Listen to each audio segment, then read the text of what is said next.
बिस्मिल्लाहिर्रहमानिर्रहीम। सब मुश्किलात का एक रास्ता है और वो परवरदिगार आलम की तरफ जाता है। मायूस होना छोड़ दें।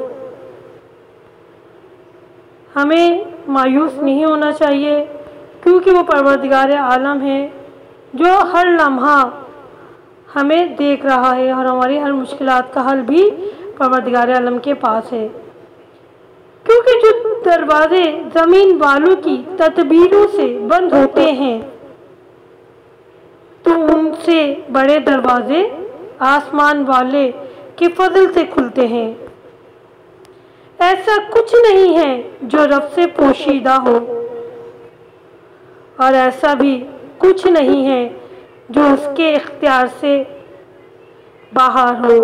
परवरदिगार आलम के इख्तियार में तमाम कायनात है। बस हमें परवरदिगार आलम की ज़ात से कभी मायूस नहीं होना चाहिए। हमें हमेशा परवरदिगार आलम पर भरोसा रखना चाहिए तो परवरदिगार आलम हमें कभी भी अपनी बारगाह से खाली हाथ नहीं लौटाएगा।